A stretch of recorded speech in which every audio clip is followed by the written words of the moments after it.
ನಮಸ್ಕಾರ ವೀಕ್ಷಕರೇ, ಇದು ಸುದ್ದಿಯ ಸಿಂಹಾಸನ ನಮ್ಮ ಹಾಸನ್ ಟಿವಿ ನ್ಯೂಸ್. ನಾನು ನಂದಿನಿ. ಇವತ್ತು ನಮ್ಮ ಹಾಸನ ಸ್ಟುಡಿಯೋದಲ್ಲಿ ವಿಶೇಷ ಅತಿಥಿಗಳು ಆಗಮಿಸಿದ್ದಾರೆ. ಸಾಹಿತಿಗಳಾದ ಸಾವೆಂ ಪೂರ್ಣಿಮಾರವರು. ಮೇಡಮ್, ನಮ್ಮ ಕಾರ್ಯಕ್ರಮಕ್ಕೆ ನಿಮಗೆ ಆತ್ಮೀಯವಾದ ಸ್ವಾಗತ. ನಮಸ್ಕಾರ. ಸಾವೆಂ ಪೂರ್ಣಿಮಾರವರು ಎಲೆಮರೆಕಾಯಿ, ರಂಗಭೂಮಿ ಕಲಾವಿದೆಯಾಗಿ, ಜಾನಪದ ಗಾಯಕಿಯಾಗಿ, ಲೇಖಕಿಯಾಗಿ ವಿವಿಧ ಕ್ಷೇತ್ರಗಳಲ್ಲಿ ತಮ್ಮನ್ನು ತೊಡಗಿಸಿಕೊಂಡಿದ್ದಲ್ಲದೆ ಅನೇಕ ರಾಜ್ಯಗಳಲ್ಲಿ ತಮ್ಮ ಬಹುಮುಖ ಪ್ರತಿಭೆಯನ್ನು ಅನಾವರಣಗೊಳಿಸಿದ್ದಾರೆ. ಆ ಮೂಲಕ ನಮ್ಮ ರಾಜ್ಯದ ಘನತೆಯನ್ನು ಎತ್ತಿ ಹಿಡಿದಿದ್ದಾರೆ. ಜಾನಪದ ಸೊಗಡನ್ನು ಎಲ್ಲ ಕಡೆ ಪಸರಿಸುತ್ತಿದ್ದಾರೆ. ಪ್ರಕೃತಿ, ಕಲೆ ಮತ್ತು ಸಂಸ್ಕೃತಿಗೆ ಹೆಸರಾದ ಸಕಲೇಶಪುರದಲ್ಲಿ 1973 ಜುಲೈ 20ರಂದು ಎಸ್.ಜೆ. ವೆಂಕಟಪ್ಪ ಮತ್ತು ಮಂಜಮ್ಮ ದಂಪತಿಗಳ 3ನೇ ಮಗಳಾಗಿ ಪೂರ್ಣಿಮಾ ಜನಿಸಿದ್ರು. ಇವರ ಪತಿಯ ಹೆಸರು ಜಗದೀಶ್ ಕೆಎಲ್, ಪುತ್ರ ಶ್ರೀನಿಧಿ ಕೆಜೆ. ವಿದ್ಯಾಭ್ಯಾಸ ಮಾಡುತ್ತಿದ್ದ. ಪ್ರಸ್ತುತ ಆಲೂರಿನ ಹೊನ್ನೇನಹಳ್ಳಿ ಕೂಡಿಗೆ ಎಂಬ ಪುಟ್ಟ ಗ್ರಾಮದಲ್ಲಿ ಪ್ರೌಢಶಾಲಾ ಮುಖ್ಯ ಶಿಕ್ಷಕಿಯಾಗಿ ಕಾರ್ಯನಿರ್ವಹಿಸುತ್ತಿದ್ದಾರೆ. ಹಾಸನದ ನಿವಾಸಿಯಾಗಿದ್ದಾರೆ. ಸಕಲೇಶಪುರದಲ್ಲಿ ಪದವಿ ಶಿಕ್ಷಣ ಮುಗಿಸಿದ ಕೀರ್ತಿ ಇವರದ್ದು. ನಂತರ MA BEd ಮುಗಿಸಿ 1994ರಲ್ಲಿ ಸರ್ಕಾರಿ ಪ್ರೌಢಶಾಲಾ ಶಿಕ್ಷಕಿಯಾಗಿ ನೇಮಕಗೊಳ್ಳುತ್ತಾರೆ. 28 ವರ್ಷಗಳ ಸೇವಾವಧಿಯಲ್ಲಿ ಹೆಚ್ಚಿನ ಭಾಗ ಗ್ರಾಮೀಣ ಭಾಗದಲ್ಲಿ ಕಾರ್ಯನಿರ್ವಹಿಸಿರುತ್ತಾರೆ. ಓದುವ ಸಮಯದಲ್ಲಿ ತಂದೆಯನ್ನು ಕಳೆದುಕೊಂಡ ಇವರು ಆರ್ಥಿಕ ಸಂಕಷ್ಟ ನಿವಾರಣೆಗೆ ಮನೆ ಪಾಠ, ವಿದ್ಯಾರ್ಥಿ ವೇತನ ಮತ್ತು ಶಿಕ್ಷಕರ ಸಹಕಾರ ಅವಲಂಬಿಸಬೇಕಾಯಿತು. ಶಿಕ್ಷಕಿಯಾಗಿ ಸಕಲೇಶಪುರ ತಾಲೂಕಿನ ಚಂಗಡಹಳ್ಳಿ ಗ್ರಾಮದಲ್ಲಿ ಕಾರ್ಯನಿರ್ವಹಿಸುತ್ತಿದ್ದ ಸಂದರ್ಭದಲ್ಲಿ ಕಲೆ, ಸಾಹಿತ್ಯ, ಸಂಘಟನೆ ಮತ್ತು ವಿದ್ಯಾರ್ಥಿಗಳ ಅಚ್ಚುಮೆಚ್ಚಿನ ಶಿಕ್ಷಕಿಯಾಗಿ ಕಾರ್ಯನಿರ್ವಹಿಸಿದ ವೈಖರಿ ಇಡೀ ರಾಜ್ಯದ ಗಮನ ಸೆಳೆದಿತ್ತು. ವಿದ್ಯಾರ್ಥಿಗಳಿಗಾಗಿ ಮಲೆನಾಡ ಸಿರಿ ಎನ್ನುವ ಕೈಬರಹದ ಮಾಸಪತ್ರಿಕೆಯನ್ನು ಹೊರತಂದು ಗ್ರಾಮೀಣ ಮಕ್ಕಳಲ್ಲಿ ಶಿಕ್ಷಣಕ್ಕೆ ನೆರವಾದ. ಇದನ್ನು ಗಮನಿಸಿದ ಶಿಕ್ಷಣ ಇಲಾಖೆ ಇವರಿಗೆ ಪ್ರಶಸ್ತಿ ನೀಡಿ ಗೌರವಿಸಿತು. ಸಾವೆಂ ಪೂರ್ಣಿಮಾ ಮೂಲತಃ ಜನಪದ ಗಾಯಕಿ. ತಮ್ಮ ಕುಟುಂಬಕ್ಕೆ ಆಪ್ತರಾಗಿದ್ದ ಡಾಕ್ಟರ್ S.K. ಕರೀಂ ಖಾನ್ ರವರ ಪ್ರಭಾವಕ್ಕೆ ಒಳಗಾಗಿದ್ದರು. ಜನಪದ ಗೀತೆಗಳನ್ನು ಮೈಗೂಡಿಸಿಕೊಂಡಿದ್ದರು. ಅನೇಕ ಜಿಲ್ಲಾ ಮತ್ತು ರಾಜ್ಯ ಮಟ್ಟದ ಕವಿಗೋಷ್ಠಿಗಳಲ್ಲಿ ಭಾಗವಹಿಸಿದ್ದಾರೆ. ಇವರ ಅನೇಕ ಲೇಖನಗಳು ಜಿಲ್ಲಾ ಮತ್ತು ರಾಜ್ಯ ಪತ್ರಿಕೆಯಲ್ಲಿ ಪ್ರಕಟವಾಗಿವೆ. ಸಾಹಿತ್ಯಪರ ಅನೇಕ ಸಂಘ ಸಂಸ್ಥೆಗಳ ಒಡನಾಟವಿದೆ.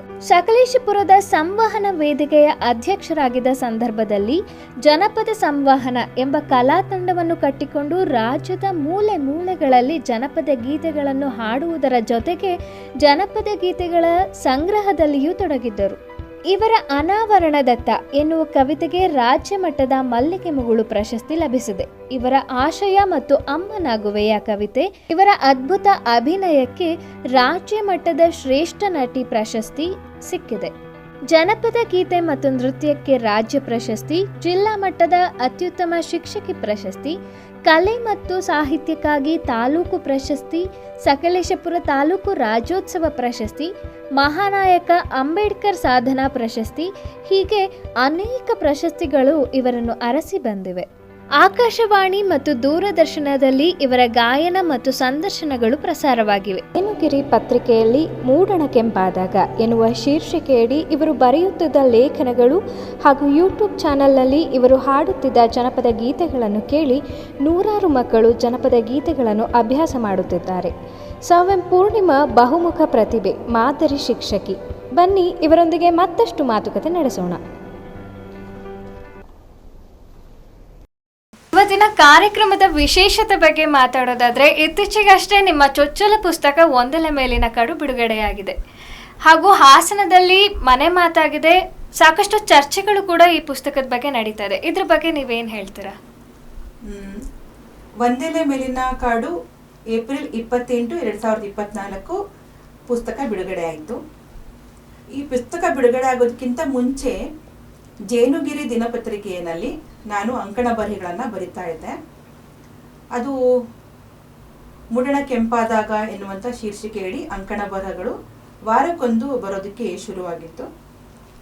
ಆರಂಭದ ದಿನಗಳಲ್ಲಿ ನಾನು ಜನಪದಕ್ಕೆ ಸಂಬಂಧಪಟ್ಟ ಹಾಗೆ ಅಂಕಣಗಳನ್ನು ಬರಿತಾ ಇದ್ದೆ. ಹೋಗ್ತಾ ಹೋಗ್ತಾ ಅದರ ದಿಕ್ಕು ಬದಲಾಯಿತು. ನಾನು ನನ್ನ ಅನುಭವಗಳನ್ನು, ನನ್ನ ಊರಿನ ಸುತ್ತಮುತ್ತಲ ಪರಿಸರಕ್ಕೆ ಸಂಬಂಧಪಟ್ಟಂಥ ವಿಚಾರವನ್ನು ಅಂಕಣದಲ್ಲಿ ಬರೆಯಲಿಕ್ಕೆ ಪ್ರಾರಂಭ ಮಾಡಿದೆ. ಹೀಗೆ ಸುಮಾರು 1 ವರ್ಷಗಳ ಕಾಲ ಒಟ್ಟು 50 ಅಂಕಣ ಬರಹಗಳು ಪತ್ರಿಕೆಯಲ್ಲಿ ಬಂತು. ಪತ್ರಿಕೆಯಲ್ಲಿ ಅಂಕಣ ಬರಹಗಳು ಬರ್ತಿರುವಾಗ ಓದುಗರಿಂದ ಬಂದಂತಹ ಪ್ರತಿಕ್ರಿಯೆಗಳು ಅಪಾರ. ಓದುಗರು ಎಷ್ಟು ಉತ್ತಮವಾದ ಅಭಿಪ್ರಾಯನ ವ್ಯಕ್ತಪಡಿಸ್ತಾ ಇದ್ರು ಅಂತ ಹೇಳಿದ್ರೆ, ಎಲ್ಲೋ ನಾನು ಕೆಲವು ನನ್ನ ಬಾಲ್ಯದ ಅನುಭವಗಳನ್ನ ಬರೆದಾಗ ನಮ್ಮ ಬಾಲ್ಯದ ಅನುಭವಗಳು ಕೂಡ ಹೀಗೆ ಇದ್ವು ಅಂಥೇಳಿ ನನ್ನ ಪ್ರೋತ್ಸಾಹ ನೀಡೋದಕ್ಕೆ ಶುರು ಮಾಡಿದ್ರು. ಹಾಗಾಗಿ 1 ವರ್ಷಗಳ ಕಾಲ ಬಂದಂಥ 50 ಅಂಕಣ ಬರಗಳನ್ನು ಯಾಕೆ ಒಂದು ಸಂಕಲನ ಮಾಡಿ ಹೊರತರಬಾರ್ದು ಅನ್ನುವಂತಹ ಒಂದು ವಿಚಾರವನ್ನು ಇಟ್ಟುಕೊಂಡು ಆ ಎಲ್ಲ ಅಂಕಣ ಬರಗಳನ್ನು ಒಟ್ಟು ಮಾಡಿ ಅದರಲ್ಲಿ ಕೆಲವನ್ನ ಆಯ್ದು ಒಂದು ಪುಸ್ತಕ ರೂಪದಲ್ಲಿ ಹೊರತಂದ್ವಿ. ಅದೇ ಒಂದೆಲೆ ಮೇಲಿನ ಕಾಡು. ಇನ್ನು ಬಿಡುಗಡೆ ಸಮಾರಂಭ, ಪುಸ್ತಕದ ಬಿಡುಗಡೆ ಸಮಾರಂಭ ಬಹಳ ವಿಶೇಷವಾಗಿತ್ತು ಅಂತ ಕೇಳ್ಪಟ್ಟೆ. ಹೇಗಿತ್ತು ಬಿಡುಗಡೆ ಸಮಾರಂಭ? ಬಿಡುಗಡೆ ಸಮಾರಂಭದ ಬಗ್ಗೆನೂ ಕೂಡ ನನಗೆ ಬಂದಂತಹ ಎಲ್ಲ ಪ್ರೇಕ್ಷಕರಿಂದ ತುಂಬ ಒಳ್ಳೆಯ ಅಭಿಪ್ರಾಯ ವ್ಯಕ್ತವಾಗಿದೆ.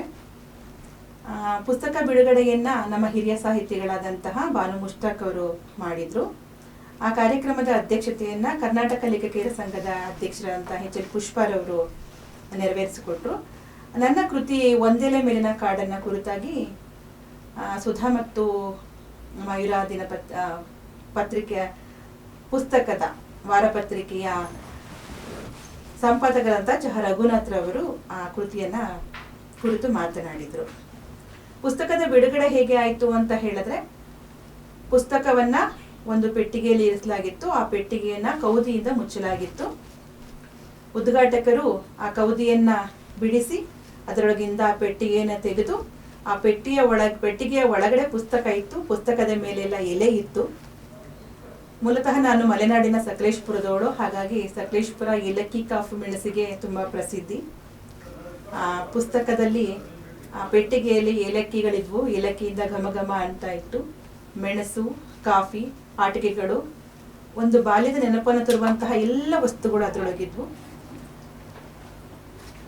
ಉದ್ಘಾಟಕರು ಆ ಒಂದು ಪುಸ್ತಕದ ಮೇಲಿದ್ದಂಥ ಒಂದೊಂದೇ ಎಲೆಯನ್ನ ತೆಗೆದು ಎಲ್ಲರಿಗೂ ಹಂಚಿ ಪುಸ್ತಕವನ್ನ ಎಲ್ಲರಿಗೂ ನೀಡಿ ಉದ್ಘಾಟನೆ ಮಾಡಿದ್ರು. ಬಹುಶಃ ಇದು ತುಂಬಾ ವಿಭಿನ್ನವಾಗಿತ್ತು ಅಂತ ಎಲ್ಲರೂ ನನಗೆ ಪ್ರತಿಕ್ರಿಯೆಯನ್ನ ನೀಡಿದರು. ಇನ್ನು ಈ ಪುಸ್ತಕದ ಶೀರ್ಷಿಕೆ ಒಂದೆಲೆ ಮೇಲಿನ ಕಾಡು ಕೇಳಿದ್ರೇ ತುಂಬ ಕುತೂಹಲಕಾರಿಯಾಗಿದೆ. ಒಂದೆಲೆ ಮೇಲಿನ ಕಾಡು ಅಂದರೆ ಏನು? ಪುಸ್ತಕಕ್ಕೆ ಏನು ಶೀರ್ಷಿಕೆಯನ್ನ ಕೊಡಬೇಕು ಅನ್ನೋದ್ರ ಬಗ್ಗೆ ಸಾಕಷ್ಟು ವಿಚಾರ ಮಾಡಿದ ನಂತರ ತೀರ್ಮಾನ ಆಗಿದ್ದೆ ಒಂದೆಲೆ ಮೇಲಿನ ಕಾಡು ಅಂತ. ಈ ಎಲೆ ಅನ್ನೋದೇ ಒಂದು ಸಮೃದ್ಧಿ ಮತ್ತು ಜೀವಂತಿಕೆಯ ಪ್ರತೀಕ. ಸಾಮಾನ್ಯವಾಗಿ ನಾವು ಎಲೆಗಳ ಮೂಲಕನೇ ಮರವನ್ನು ಗುರುತಿಸ್ತೀವಿ. ಇದು ಮಾವಿನ ಎಲೆ, ಇದು ಬೇವಿನ ಎಲೆ, ಇದು ಅರಳಿ ಎಲೆ, ಅಥವಾ ಇದು ಮುತ್ತುಗದ ಎಲೆ, ಹೀಗೆ ಎಲೆ ಮೂಲಕನೇ ನಾವು ಆ ಮರವನ್ನ ಗುರುತಿಸ್ತೀವಿ ಅಂದಾಗ ಎಲೆಗೆ ಪ್ರಾಮುಖ್ಯತೆ ಇಲ್ಲಿ ಜಾಸ್ತಿ ಇದೆ. ಈ ಒಂದು ಅಂತ ಹೀಗೆ ಸಾವಿರಾರು ಎಲೆಗಳು ಸೇರಿದ್ರೆ ಅಥವಾ ಲಕ್ಷಾಂತರ ಎಲೆಗಳು ಸೇರಿದ್ರೆ ಒಂದು ಮರ ಆಗತ್ತೆ. ಹೀಗೆ ನೂರಾರು ಸಾವಿರಾರು ಮರಗಳ ಸೇರಿದ್ದೇ ಒಂದು ಕಾಡು. ಎಲೆಯ ಮೂಲಕ ಕಾಡನ್ನು ನೋಡುವಂತಹ ಒಂದು ಕ್ರಿಯೆ. ಅಥವಾ ಈ ಎಲೆ ಅನ್ನೋದೇ ಒಂದು ಹೆಣ್ಣಾದ್ರೆ ಕಾಡು ಅನ್ನೋದು ಅವಳ ಬದುಕು. ಈ ಎಲೆ ಮೂಲಕ ಬದುಕನ್ನ ನೋಡುವಂತಹ ಒಂದು ದೃಷ್ಟಿಕೋನ. ಸಾಮಾನ್ಯವಾಗಿ ಕಾಡು ತುಂಬಾ ಸುಂದರವಾಗಿ ಕಾಣುತ್ತೆ ದೂರದಿಂದ, ಆದರೆ ಕಾಡಿನಲ್ಲಿ ತುಂಬಾ ನಿಗೂಢತೆ ಇದೆ, ತುಂಬಾ ಭಯ ಇದೆ, ತುಂಬಾ ಕ್ರೂರ ಪ್ರಾಣಿಗಳಿದ್ದಾವೆ. ಹೊರಗಡೆಯಿಂದ ದಟ್ಟವಾಗಿ ಕಾಣುವಂತಹ ಕಾಡು ಒಳಗಡೆ ತುಂಬಾ ಕತ್ಲೆ ಇರುತ್ತೆ. ಆ ಕಾಡಿಗೆ ದಾರಿನೇ ಇರಲ್ಲ ಒಂದೊಂದ್ಸಾರಿ, ಎಲ್ಲಿ ಹೋಗ್ತೀವೋ ಏನ್ ಬರ್ತೀವೋ ಅಂತ ಹೇಳಿ. ಆದ್ರೂ ಕೂಡ ಆ ಕಾಡು ನೋಡೋದಕ್ಕೆ ಸುಂದರವಾಗಿರುತ್ತೆ. ಆ ಕಾಡಿನ ಜೀವನ ತುಂಬಾ ಚೆನ್ನಾಗಿದೆ ಅಂತ ಎಲ್ಲರೂ ತಿಳ್ಕೊಂತಾರೆ. ಇದು ಒಂದ್ ರೀತಿ ಆಗ್ಬಹುದು. ಸರಳವಾಗಿ ಹೇಳ್ಬೇಕು ಅಂತಂದ್ರೆ, ಎಲೆ ಅಂತಂದ್ರೆ ನಾನು, ಕಾಡು ಅಂದ್ರೆ ನನ್ನ ಬದುಕು. ನನ್ನ ಮೂಲಕ ನನ್ನ ಬದುಕಿನ ಹಲವು ಅನುಭವಗಳನ್ನ ನಾನು ನಿಮ್ಗೆ ಹೇಳ್ತಾ ಇದ್ದೀನಿ ಅಂತ ಹೇಳುವಂತ ಶೀರ್ಷಿಕೆನೆ ನನ್ನ ಒಂದೆಲೆ ಮೇಲಿನ ಕಾಡು. ಸಾಮಾನ್ಯವಾಗಿ ನಮ್ಮ ಮನೆಗಳಲ್ಲಿ ಎಲೆ ಅಡಿಕೆ ಹಾಕೋದಕ್ಕೆ ವಿಶೇಷವಾದಂತಹ ಒಂದು ಸಮಯ ಅನ್ನೋದಿರುತ್ತೆ. ಮತ್ತೆ ಹೆಣ್ಣು ಮಕ್ಕಳು ಯಾವಾಗಲೂ ಕೂಡ ಏನಂತಂದ್ರೆ, ಅವಳ ನೋವನ್ನ ಹಂಚ್ಕೊಳ್ಬೇಕು ಅಥವಾ ಅವಳ ಸಂತೋಷವನ್ನ ಹಂಚಿಕೊಳ್ಬೇಕು ಅಂದ್ರೆ ಮೊದಲು ಆರಂಭ ಮಾಡೋದೆ ಒಂದು ಎಲೆ ಕೊಡಿ, ಬನ್ನಿ ಎಲೆ ಅಡಿಕೆ ಹಾಕೊಂಡು ಮಾತಾಡೋಣ ಅಂತ. ಈ ಮಲೆನಾಡು ಭಾಗದಲ್ಲಿ ಯಾಕ ಒಂದು ಎಲೆ ಕೊಡಕ್ಕ ಅಂತಂದ್ರೆ, ಅವಳು ಎಲೆ ಕೊಟ್ಟಾಗ ಅವಳು ಶುರು ಹಚ್ಕೋತಾಳೆ, ನನ್ನ ನೋವು ಹಿಂಗಿದೆ ಅಥವಾ ನನ್ನ ಸಂತೋಷ ಹಿಂಗಿದೆ ಅಂತನ್ನೋದು. ಆ ವಿಳೆದೆಲೆ ಅಂತನ್ನೋದು ಕೂಡ ಎಲ್ಲದಕ್ಕೂ ಒಂದು ಆರಂಭ ಅಂತ ಅನ್ಕೋತೀನಿ ನಾನು. ಅದು ಕೂಡ ಎಲೆಯ ಮೂಲಕ ನಾನು ನನ್ನ ಮಾತಿಗೆ ಶುರು ಹಚ್ಕೊಂಡಿದ್ದೀನಿ ಅನ್ನೋದು ಒಂದು ಕಾರಣ. ಒಂದೆಲೆ ಮೇಲಿನ ಕಾಡು ಪುಸ್ತಕ ಓದುಗರು ಯಾಕೆ ಓದಬೇಕು? ಪುಸ್ತಕದ ವಿಶೇಷತೆ ಏನು? ಒಂದೆಲೆ ಮೇಲಿನ ಕಾಡನ್ನ ಯಾಕೆ ಓದಬೇಕು ಅಂತ ಹೇಳಿದ್ರೆ, ಮೂಲತಃ ಇದು ಮಲೆನಾಡಿನ ಹೆಣ್ಣು ಮಗಳ ಬರೆದಂಥ ಒಂದು ಕೃತಿ. ನಮ್ಮ ಜಿಲ್ಲೆಯ ಹಾಸನ ಜಿಲ್ಲೆಯ ಹೆಣ್ಣು ಮಗಳ ಕೃತಿ. ಮೂಲತಃ ಸಕಲೇಶಪುರದ ಹೆಣ್ಣು ಮಗಳ ಕೃತಿ. ಸಾಮಾನ್ಯವಾಗಿ ಸಕಲೇಶಪುರದಿಂದ ಅನೇಕ ಸಾಹಿತಿಗಳು ಬಂದಿದ್ದಾರೆ. ಅವರು ಗ್ರಾಮೀಣ ಭಾಗದ ಚಿತ್ರಣವನ್ನು ತುಂಬ ಕೊಟ್ಟಿದ್ದಾರೆ. ಅಲ್ಲ, ಗ್ರಾಮೀಣ ಭಾಗದ ಜನರ ಬದುಕು ಭಾವನೆ ಅದೆಲ್ಲ. ಆದರೆ ನಗರ ಭಾಗದ ಚಿತ್ರಣ ಆಗಿರ್ಬೋದು, ನಗರ ಭಾಗದ ಜನರ ಬದುಕು ಆಗಿರ್ಬೋದು, ನಗರ ಭಾಗದ ವಿಶೇಷತೆ ಆಗಿರ್ಬೋದು, ಯಾವ ಪುಸ್ತಕದಲ್ಲೂ ಇದುವರೆಗೂ ಬಂದಿಲ್ಲ. ಹಾಗಾಗಿ ಈ ಪುಸ್ತಕವನ್ನು ಓದಬೇಕು. ಅದರ ಜೊತೆಗೆ ಈ ಒಂದೆಲೆ ಮೇಲಿನ ಕಾಡಿನಲ್ಲಿ ಒಟ್ಟು 40 ಬರಹಗಳಿದ್ದಾವೆ, 40 ಪುಟ್ಟ ಪುಟ್ಟ ಪ್ರಬಂಧಗಳಿದ್ದಾವೆ. ಇದರ ಮುನ್ನುಡಿಯನ್ನ ಕೇಶವ ಮಳಗಿಯವರು, ಹಿರಿಯ ಸಾಹಿತಿಗಳಂತ ಕೇಶವ ಮಳಗಿಯವರು ಬರೆದಿದ್ದಾರೆ. ಈ ಲೇಖನಗಳಲ್ಲಿ ನಾನು ಸಂಬಂಧಗಳ ಬಗ್ಗೆ ಮಾತನಾಡಿದ್ದೇನೆ, ಬಾಲ್ಯದ ಅನುಭವದ ಬಗ್ಗೆ ಮಾತಾಡಿದ್ದೇನೆ, ನಮ್ಮೂರಿನ ಘನತೆಯ ಬಗ್ಗೆ ಮಾತಾಡಿದ್ದೇನೆ, ನಮ್ಮ ಊರಿನ ಸಂಸ್ಕೃತಿಯ ಬಗ್ಗೆ ಮಾತಾಡಿದ್ದೇನೆ. ನಮ್ಮ ಊರಿನಲ್ಲಿ ಈ ಆಗಬಹುದಾದಂಥ ಸಮಸ್ಯೆಗಳು, ಈಗ ನಾನೇನಂತಂದರೆ, ನಮ್ಮ ಬೀದಿಯಲ್ಲಿ ಮೊದಲು ನಾವು ಓಡಾಡುವಾಗ ಅದು ಪೂರ್ತಿ ಏಲಕ್ಕಿ ಮಂಡಿಗಳ ದಾರಿ, ಏಲಕ್ಕಿಯ ಘಮಲೇ ಘಮಲು. ಆದರೆ ಈಗ ನಮ್ಮ ರಸ್ತೆನಲ್ಲಿ ಆ ಏಲಕ್ಕಿ ಮಂಡಿಗಳು ಇಲ್ಲ, ಏಲಕ್ಕಿಯ ಘಮವೂ ಕೂಡ ಇಲ್ಲ. ಅದನ್ನೆಲ್ಲ ನಾನು ಇಲ್ಲಿ ಹೇಳ್ತಾ ಹೋಗಿದ್ದೇನೆ. ಇತ್ತೀಚಿನ ಜನತೆಗೆ ಏನಾಗುತ್ತೆ ಅಂದರೆ, ಸಕಲೇಶಪುರ ಹೀಗಿತ್ತು ಅನ್ನೋದ್ರ ಬಗ್ಗೆ ಅರಿವಿರಲ್ಲ. ನಾನು ಇದರಲ್ಲಿ ದಾಖಲು ಮಾಡಿದ್ರಿಂದ ಸಕಲೇಶಪುರ ಹೀಗೂ ಇತ್ತು ಅನ್ನೋದು ಗೊತ್ತಾಗುತ್ತೆ. ಇತ್ತೀಚಿನ ದಿನಗಳಲ್ಲಿ ಏನಾಗಿದೆ ಅಂದರೆ, ಬೈಪಾಸ್ ಆಗಿಬಿಟ್ಟು ನಮ್ಮ ಸಕಲೇಶಪುರದ ಊರಿನ ಒಳಗಡೆ ಬರುವ ಸಂಖ್ಯೆನೇ ಕಡಿಮೆ ಆಗಿದೆ. ಎಲ್ಲ ವಾಹನಗಳು ಕೂಡ ಬೈಪಾಸ್ ಮೂಲಕ ಹೋಗ್ತಾ ಇರೋದ್ರಿಂದ ನಮ್ಮ ಸಾಂಸ್ಕೃತಿಕವಾದಂತಹ ಒಂದು ಹಿರಿಮೆ ಇದ್ದಂಥ ನಮ್ಮ ಸಕಲೇಶ್ವರಿಪುರವನ್ನ ನೋಡುವ ಅವಕಾಶಗಳು ತಪ್ಪಿ ಹೋಗ್ತಾ ಇದೆ. ಆದರೆ ಸಕಲೇಶಪುರ ಹೀಗಿತ್ತು ಅಂತ ಹೇಳಬೇಕಲ್ಲ ಯಾರಾದರೂ. ಹಾಗೆ ನಾನು ಹೇಳಿದ್ದೇನೆ. ಹಾಗಾಗಿ ನಮ್ಮ ಸಕಲೇಶಪುರದ ಹಿರಿಮೆಯನ್ನ, ನಮ್ಮ ಸಕಲೇಶಪುರದ ಸಂಸ್ಕೃತಿಯನ್ನ, ಅಥವಾ ನಮ್ಮೂರಿನ ನಗರ ಭಾಗದ ಒಂದಷ್ಟು ಚಿತ್ರಣವನ್ನ ನಾನಿಲ್ಲಿ ಕಟ್ಟಿಕೊಟ್ಟಿದ್ದೇನೆ. ಜೊತೆಗೆ ಅಲ್ಲಿನ ಒಂದಷ್ಟು ಜನರ ಬದುಕು, ಒಂದಷ್ಟು ಜನರ ಜೀವನ ಚಿತ್ರವನ್ನ ನಾನಿಲ್ಲಿ ಹೇಳಿದ್ದೇನೆ. ಅದ್ರ ಜೊತೆಗೆ ನನ್ನ ಅನುಭವವನ್ನು ನಾನಿಲ್ಲಿ ಹಂಚಿಕೊಂಡಿದ್ದೆ. ಆ ನನ್ನ ಅನುಭವಗಳು ಇನ್ನೊಬ್ಬರ ಅನುಭವಗಳು ಕೂಡ ಆಗಿ ಇಲ್ಲಿ ಕಾಣಿಸ್ಕೊಳ್ತಾ ಇದೆ. ಹಾಗಾಗಿ ಎಲ್ಲ ನಿಟ್ಟಿನಲ್ಲೂ ಕೂಡ ಈ ಪುಸ್ತಕವನ್ನು ಓದಬೇಕು ಅಂತ ನಾನು ಅನ್ಕೊಳ್ತೀನಿ. ಬಹಳ ಸೊಗಸಾಗಿದೆ. ನಿಮ್ಮ ಹಾಡುಗಾರ್ತಿನೂ ಹೌದು, ನೃತ್ಯಗಾರ್ತಿನೂ ಹೌದು, ಶಿಕ್ಷಕಿ ಕೂಡ ಹೌದು. ಹಾಗೆಯೇ ಒಳ್ಳೆಯ ನಟನೆಯಲ್ಲೂ ಕೂಡ ನಿಮ್ಮನ್ನು ನೀವು ತೊಡಗಿಸ್ಕೊಂಡಿದ್ರಿ. ಹೀಗೆ ನಿಮ್ಮ ಅಭಿವ್ಯಕ್ತಿ ಮಾಧ್ಯಮಗಳು ಹಲವಾರು ಇದ್ರೂ ಕೂಡ ನೀವು ಬರವಣಿಗೆನ ಯಾಕೆ ಆರಿಸ್ಕೊಂಡ್ರಿ? ನನ್ನ ಅಭಿವ್ಯಕ್ತಿ ಮಾಧ್ಯಮಗಳು ಹಲವಾರು ಅಂತ ಅನ್ನೋದ್ರ ಬಗ್ಗೆ ಈಗ ನೀವು ಹೇಳ್ತಾನೆ ಇದ್ದೀರಿ. ಮೂಲತಃ ನನ್ನ ಅಭಿವ್ಯಕ್ತಿಗಳೆಲ್ಲ ನನ್ನ ಒಳಗಿನವು. ನಾನು ಆರಂಭದಿಂದಲೂ, ನನ್ನ ಬಾಲ್ಯದಿಂದಲೂ ಕೂಡ ಅದು ಬೆಳ್ಕೊಂಡು ಬಂದಂಥವು. ನಾನು ಹಾಡ್ತಾ ಇದ್ದಿದ್ದಾಗಿರ್ಬೋದು, ಚಿಕ್ಕಂದಲ್ಲೂ ಕೂಡ ಹಾಡ್ಕೊಂಡ್ಬಂದೆ. ಸಕಲೇಶಪುರದ ನನ್ನ ಹಿರಿಯ ತಲೆಮಾರಿನವ್ರಿಗೆಲ್ಲರಿಗೂ ಗೊತ್ತು. ಜೊತೆಗೆ ನಾನು ನಟನೆ ಮಾಡ್ತಿದ್ದಾಗಿರ್ಬೋದು, ನೃತ್ಯ ಮಾಡ್ತಿದ್ದಾಗ್ಬೋದು, ನನ್ನ ವೃತ್ತಿ ಬದುಕಿನಲ್ಲಿ ಇದು ಒಂದು ರೀತಿ ನಾನು ಬೆಳೀತಾ ನನ್ನ ವಿದ್ಯಾರ್ಥಿಗಳನ್ನು ಬೆಳೆಸೋದಕ್ಕೆ ಇದು ಸಹಕಾರ ಆಯಿತು. ಆದರೆ ನಾನು ಬರಹವನ್ನು ಮುಖ್ಯವಾಗಿ ಆಯ್ಕೆ ಮಾಡ್ಕೊಂಡಿದ್ದ ಉದ್ದೇಶ ಏನಂದರೆ, ನನ್ನ ಅಭಿವ್ಯಕ್ತಿಗಳು ದಾಖಲಾಗಬೇಕು. ನಾನು ಹಾಡಿದ್ದು ಅಲ್ಲಿ ದಾಖಲಾಗಲ್ಲ, ಅದು ಕೇಳಿಗರಿಗಷ್ಟೇ ಕೇಳಿಸ್ಕೊಂಡು ಅದ್ರ ಪಾಡಿಗದು ಆ ಕ್ಷಣದ ಸಂತೋಷವನ್ನು ಕೊಡುತ್ತೆ.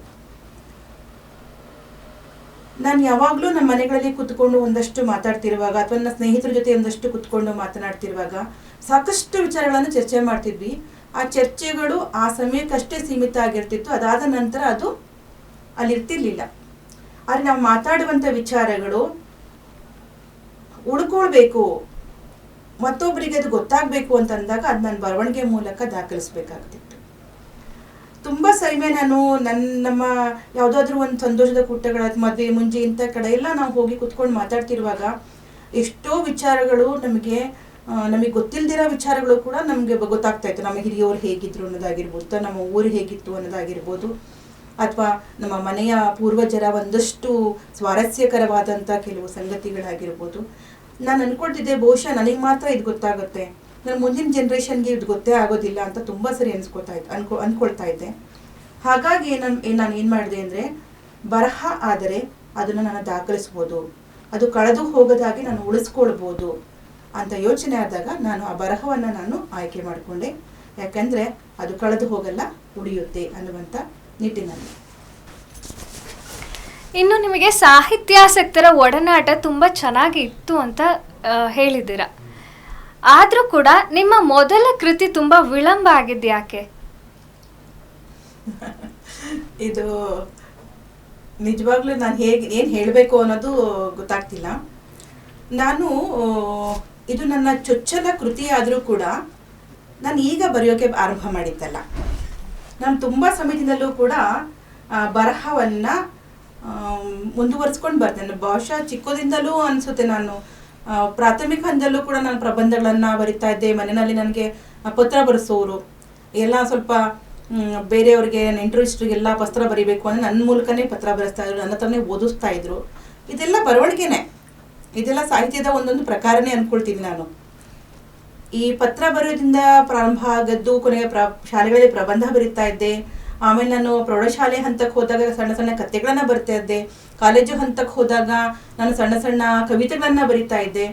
ಆ ಕವಿತೆಗಳು ನನ್ನ ಗೆಳತಿಯರ ಮಧ್ಯೆ ಹರಿದಾಡ್ತಾ ಇದ್ವು. ಅದೆಲ್ಲವೂ ಆದ ನಂತರ ಸಾಕಷ್ಟು ಪತ್ರಿಕೆಗಳಲ್ಲಿ ನಾನು ನನ್ನ ಕವಿತೆಗಳನ್ನ ಬರ್ತಿದ್ದೇನೆ, ಲೇಖನಗಳನ್ನ ಬರ್ತಿದ್ದೇನೆ. ಒಂದಷ್ಟು ಹೇಳಬೇಕು ಅಂತ ಹೇಳಿದ್ರೆ, ನಾನು ಚಂದ್ರಲೇಖಾ ಅವರ ಬಗ್ಗೆ ಒಂದು ಲೇಖನ ಬರೆದಿದ್ದು, ಅದು ಚೆನ್ನೈನಲ್ಲಿ ಚಂದ್ರಲೇಖಾ ಅವರ ಒಂದು ಮ್ಯೂಸಿಯಂ ಆಗಿದೆ. ಅವರ ಕಾಲವಾದ ನಂತರ ಆ ಮ್ಯೂಸಿಯಂನಲ್ಲಿ ನನ್ನ ಲೇಖನ ಈಗಲೂ ಕೂಡ ಇದೆ. ಅಂದರೆ ಕರ್ನಾಟಕದ ಯಾರ ಲೇಖನವೂ ಕೂಡ ಇಲ್ಲ, ಆದರೆ ನನ್ನ ಲೇಖನ ಇದೆ. ಅದು ನನಗೆ ಹೆಮ್ಮೆ ಒಂಥರ. ಆದರೆ ಇದು ನನ್ನ ಚೊಚ್ಚಲ ಕೃತಿ ಆದರೂ ಕೂಡ ನಾನು ಈಗಷ್ಟೇ ಆರಂಭವಾಗಿ ಇದೇ ಮೊದಲು ಬರೆದದ್ದಲ್ಲ, ಹಿಂದೆಲ್ಲ ಬರ್ಕೊಂಡು ಹೋಗಿದ್ದೀನಿ. ಆದರೆ ಪುಸ್ತಕವಾಗಿ ಬಂದದ್ದು ಇದೇ ಮೊದಲು. ಯಾಕೆ ತಡವಾಯಿತು ಅಂತನ್ನೋದಕ್ಕೆ ಮೂಲ ಏನಪ್ಪ ಅಂತಂದರೆ, ನಾನು ಎಲ್ಲವನ್ನ ಸಮತೋಲನ ಕಾಯ್ದುಕೊಳ್ಳಬೇಕಾಗತ್ತೆ. ನನ್ನ ವೃತ್ತಿ, ನನ್ನ ಕುಟುಂಬ ಮತ್ತು ನನ್ನ ಹವ್ಯಾಸ. ಹಾಗಾಗಿ ಬಹುಶಃ ತಡವಾಗಿರಬಹುದು.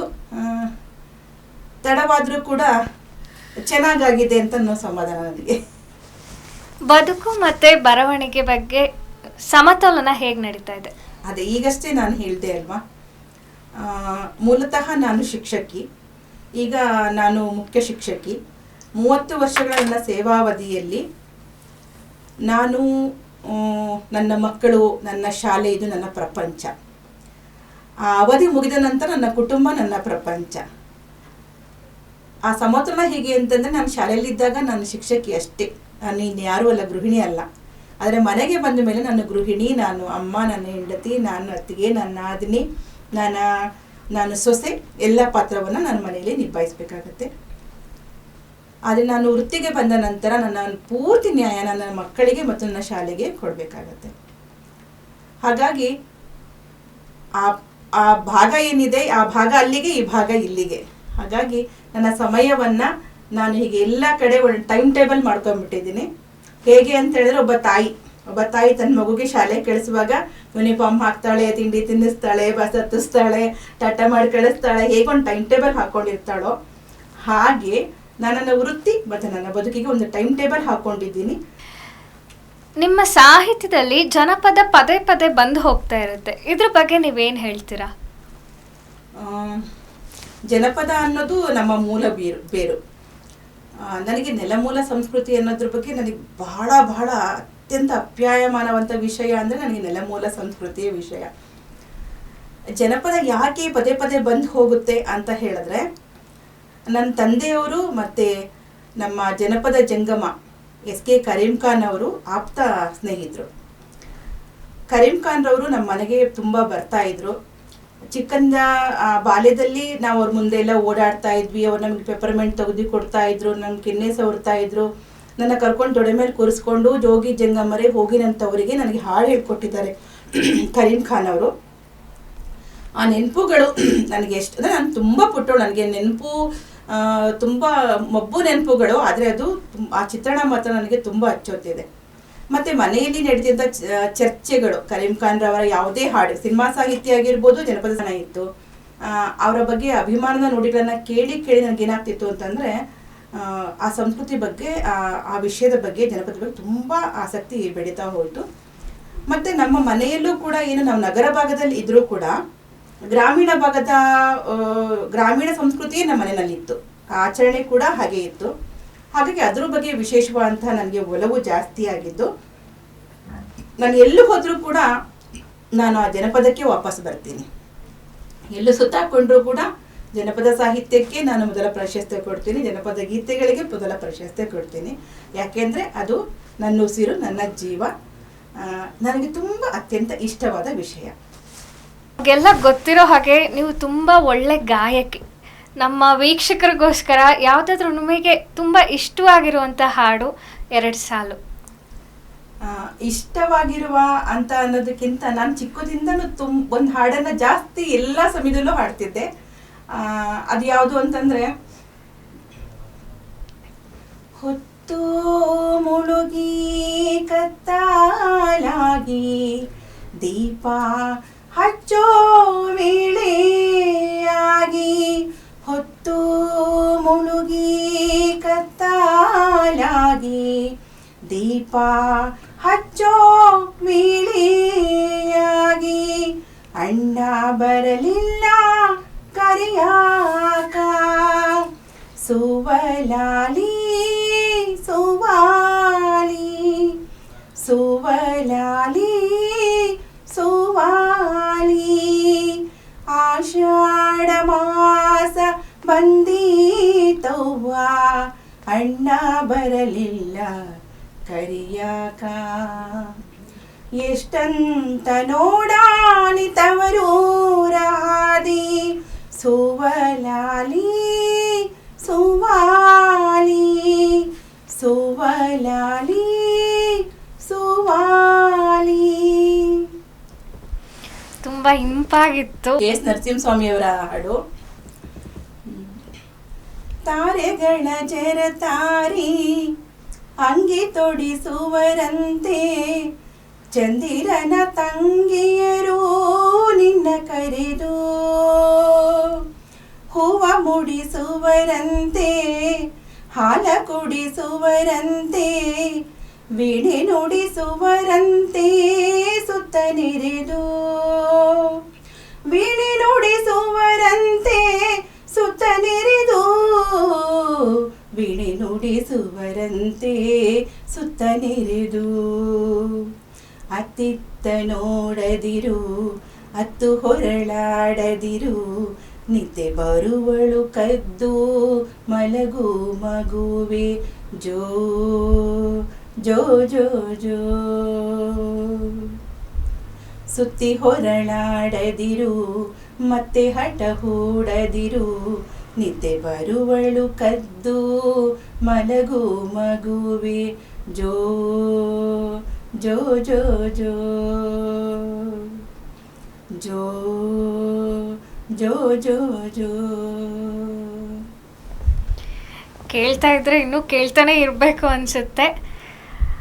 ನಿಮ್ಮ ಮೊದಲ ಪುಸ್ತಕ ಒಂದೆಲೆ ಮೇಲಿನ ಕಾಡು ಓದುಗರಿಂದ ಹೇಗೆ ಪ್ರತಿಕ್ರಿಯೆ ಬರ್ತಾ ಇದೆ, ಅದ್ರ ಬಗ್ಗೆ ಸ್ವಲ್ಪ ಮಾತಾಡ್ಬೋದಾ? ನನ್ನ ಒಂದೆಲೆ ಮೇಲಿನ ಕಾಡು ಪುಸ್ತಕ ಬಿಡುಗಡೆಯಾದ ನಂತರ, ಬಿಡುಗಡೆ ದಿನವೇ 100 ಪ್ರತಿಗಳು ಖರ್ಚಾದವು. ಅದಾದ ನಂತರ ಒಂದಷ್ಟು ಪತ್ರಿಕೆಗಳಲ್ಲಿ ಇದರ ಬಗ್ಗೆ ಒಂದಷ್ಟು ಮಾತುಗಳು ಆಯಿತು. ಓದಿದವರೆಲ್ಲರೂ ಕೂಡ ನನಗೆ ಕರೆ ಮಾಡಿ ತಮ್ಮ ಅಭಿಪ್ರಾಯವನ್ನು ಹೇಳ್ತಾ ಇದ್ದಾರೆ, ಅನಿಸಿಕೆಯನ್ನು ಹೇಳ್ತಾ ಇದ್ದಾರೆ. ಒಂದಷ್ಟು ಜನ ನನಗೆ ಮೆಸೇಜ್ ಮಾಡ್ತಾ ಇದ್ದಾರೆ, ಪುಸ್ತಕ ಹೀಗಿದೆ, ಇಷ್ಟು ನಮಗೆ ಸಂತೋಷ ಕೊಡ್ತು, ನಾನು ಒಂದೇ ಸರಿ ಓದಿದೆ, ರಾತ್ರಿ ಪುಸ್ತಕ ಇಟ್ಕೊಂಡು ನನಗೆ ಓದೋವರೆಗೂ ನಾನು ಹೇಳಲೇ ಇಲ್ಲ, ಆ ಪುಸ್ತಕ ಓದಿಯೇ ಮಲಕ್ಕೊಂಡೆ, ಅಥವಾ ಬೆಳಗ್ಗೆನೇ ಬೇಗ ಎದ್ದು ನಾನು ಪುಸ್ತಕ ಓದಿ ಮುಗಿಸ್ಬಿಟ್ಟೆ. ಈ ಥರ ಪ್ರತಿಕ್ರಿಯೆ ಬಂದಾಗ ನನಗೆ ತುಂಬ ಸಂತೋಷ ಆಗುತ್ತೆ. ಜೊತೆಗೆ ಏನಾಗ್ತಿದೆ ಅಂದರೆ, ಈ ಪುಸ್ತಕ ಶಾಲಾ ಕಾಲೇಜುಗಳಲ್ಲಿ ಒಂದು ಆಪ್ತ ಸಂವಾದ ಮಾಡ್ತಾ ಇದ್ದಾರೆ, ಚರ್ಚೆಗಳು ಮಾಡ್ತಾ ಇದ್ದಾರೆ, ವಿಮರ್ಶೆ ಮಾಡ್ತಾ ಇದ್ದಾರೆ. ಇತ್ತೀಚೆಗಷ್ಟೇ ವಿಮೆನ್ಸ್ ಡಿಗ್ರಿ ಕಾಲೇಜಲ್ಲಿ, ಮಹಿಳಾ ಪ್ರಥಮ ದರ್ಜೆ ಕಾಲೇಜಿನಲ್ಲೂ ಕೂಡ ಒಂದು ವಿಮರ್ಶಾ ಕಾರ್ಯಕ್ರಮ ಆಯಿತು. ವಿದ್ಯಾರ್ಥಿಗಳು ಪುಸ್ತಕವನ್ನು ಓದಿ ಅದರ ಬಗ್ಗೆ ಒಂದಷ್ಟು ಮಾತಾಡ್ತಾ ಇದ್ದಾರೆ, ಅದ್ರ ಬಗ್ಗೆ ಪ್ರಶ್ನೆ ಮಾಡ್ತಾ ಇದ್ದಾರೆ, ಅದ್ರ ಬಗ್ಗೆ ವಿಮರ್ಶೆ ಮಾಡ್ತಾ ಇದ್ದಾರೆ ಅಂತಂದರೆ ಅದರಲ್ಲೂ ಕೂಡ ಕನ್ನಡ ಸಾಹಿತ್ಯವನ್ನು ತಗೊಂಡಿರುವಂತಹ ವಿದ್ಯಾರ್ಥಿಗಳು. ಅದಕ್ಕಿಂತ ಹೆಮ್ಮೆ, ಅದಕ್ಕಿಂತ ಸಂತೋಷ ಒಬ್ಬ ಬರಹಗಾರ್ತಿಗೆ ಬೇರೆ ಏನೂ ಇಲ್ಲ ಅಂತ ನಾನು ಭಾವಿಸ್ಕೊಳ್ತೀನಿ.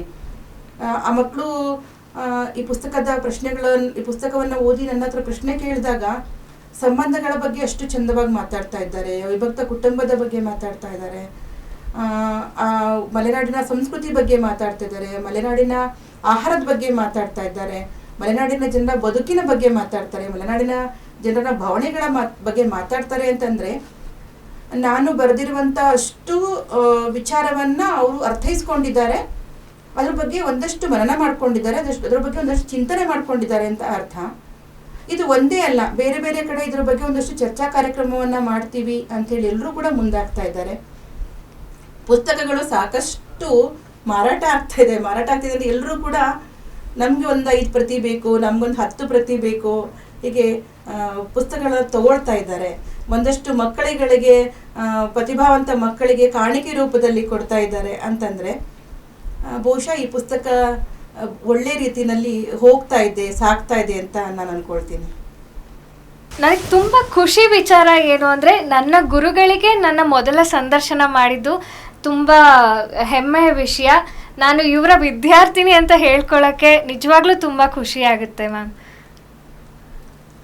ನಾನು ಇದ್ರ ಬಗ್ಗೆ ಏನು ಹೇಳಲಿ, ನಂದಿನಿ ನನ್ನ ಅಚ್ಚುಮೆಚ್ಚಿನ ವಿದ್ಯಾರ್ಥಿನಿ.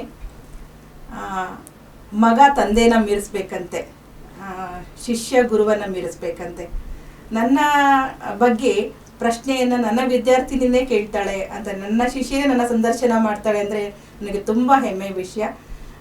ನಂದಿನಿ ತುಂಬ ಹೋರಾಟದ ಹೆಣ್ಣು ಮಗಳು, ಒಳ್ಳೆ ಹಾಡುಗಾರ್ತಿ, ಒಳ್ಳೆ ಬುದ್ಧಿವಂತೆ.